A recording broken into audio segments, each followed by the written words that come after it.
जंगलातून बिबटे बाहेर यायला लागलेत, अटॅक करायला लागलेत, हे सातत्यानं घटना घडतायत। त्यावरती त्यांनी एक भूमिका मांडली होती की 1 कोटीच्या शेळ्या आम्ही जंगलामध्ये सोडू। 1 कोटीच्या शेळ्या म्हणजे 20,000 रुपयाला एक शेळी आहे। 500 शेळ्या तुम्ही सोडणार कुठं? शेळी ही माणसाळलेली आहे की तुम्ही मेंढपाळांना जंगलात जाणं बंद केल्यापासून बिबट्या बाहेर यायला लागलेला आहे। खडसे नावाचे एक अधिकारी जे शिरूर भागामध्ये आता ते रिटायर्ड झाले, त्यांनी अशा प्रकारचे ज्यावेळेला बिबट्यांचे हल्ले ज्यावेळेला त्याने तो तिथे प्रयोग केला होता आणि तो प्रयोग यशस्वी झाला होता। माननीय मंत्री महोदयांनी मागच्या महिन्या 2 महिन्यापूर्वी एक स्टेटमेंट केलं होतं। मी मीडियामधून ऐकलं की बिबट्यांचा जेवढा प्रादुर्भाव वाढलेला आहे, जंगलातून बिबटे बाहेर यायला लागलेत, अटॅक करायला लागलेत, हे सातत्यानं घटना घडतायत। त्यावरती त्यांनी एक भूमिका मांडली होती की 1 कोटीच्या शेळ्या आम्ही जंगलामध्ये सोडू। हे स्टेटमेंट मी मीडियातून बघितलं, हे खरं आहे का? हे जर खरं असेल तर माननीय मंत्री महोदयांच्या लक्षात ही बाब आलेली आहे की बिबट्यांच्या अधिवासामध्ये त्यांचं खाद्य मिळत नाही म्हणून ते बाहेर पडतायत।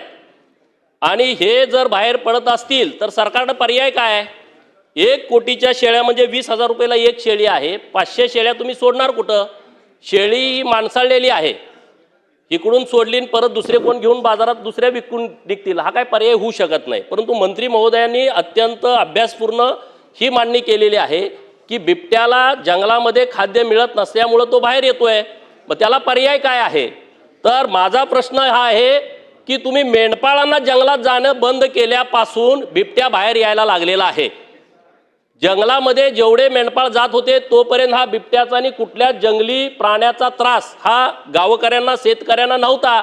तर तुम्ही सोल्युशन काढा ना, मेंढपाळांना तुम्ही जंगलात जाण्याची परवानगी द्या, हे तुमचे प्रश्न 70-80% निकाली निघतील। मेंढपाळांना तुम्ही जंगलात जाण्याची परवानगी देणार आहात का? त्यामध्ये तुम्ही नियमामध्ये बदल करणार आहात का? हा माझा एक स्पेसिफिक प्रश्न आहे।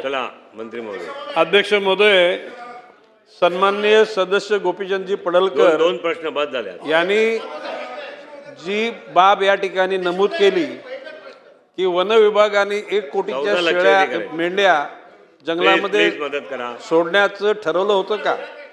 अध्यक्ष महोदय, आपल्या माध्यमातून मी गोपीचंद पडळकरांच्या प्रश्नाला उत्तर देताना सभागृहाला सुद्धा माहिती देऊ इच्छितो की खडसे नावाचे एक अधिकारी जे शिरूर भागामध्ये आता ते रिटायर्ड झाले, त्यांनी अशा प्रकारचे ज्यावेळेला बिबट्यांचे हल्ले ज्यावेळेला त्याने तो तिथे प्रयोग केला होता आणि तो प्रयोग यशस्वी झाला होता। बाब अशी आहे की एखाद्या मुलाला किंवा शेतकऱ्याला किंवा एखाद्या माणसाला मृत झाल्यानंतर 25 लाखाचे वन विभागामधून रक्कम दिली जाते। बाब असे की त्या खडसे मला भेटले, त्यांनी सांगितलं की साहेब तुम्ही जर का 4 माणसाचं मृत्यू झालं तर 1 कोटी द्यावे लागतात। तर अशा प्रकारच्या ज्या ठिकाणी बिबटे प्रवण किंवा व्याघ्र प्रवण जो परिसर आहे त्या ठिकाणी अशा प्रकारच्या शेळ्या सोडल्यात तर त्याच्यामधून काहीतरी मार्ग निघू शकतो आणि त्या कालखंडात त्या खडसेंना यश आलं होतं। आता हा काय शेवटचा उपाय नाही, परंतु गोपीचंद पडळकरांनी जी बाब सांगितली की मेंढपाळांना त्या ठिकाणी जंगलात जाण्यास मनाई केल्यामुळे हे प्रयोग झाले, म्हणजे हे हल्ले वाढले, काही प्रमाणामध्ये त्यांच्या म्हणण्यात तथ्य आहे आणि म्हणून मेंढपाळांना जंगलामध्ये जायला मनाई मी स्वतः सांगितले, त्यांना मनाई करू नका।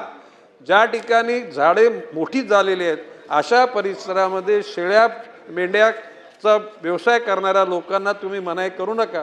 ज्या ठिकाणी नवीन रोपटी लावलेली असतील त्या परिसरामध्ये त्यांना सांगा की तुम्ही आम्हाला मदत करा।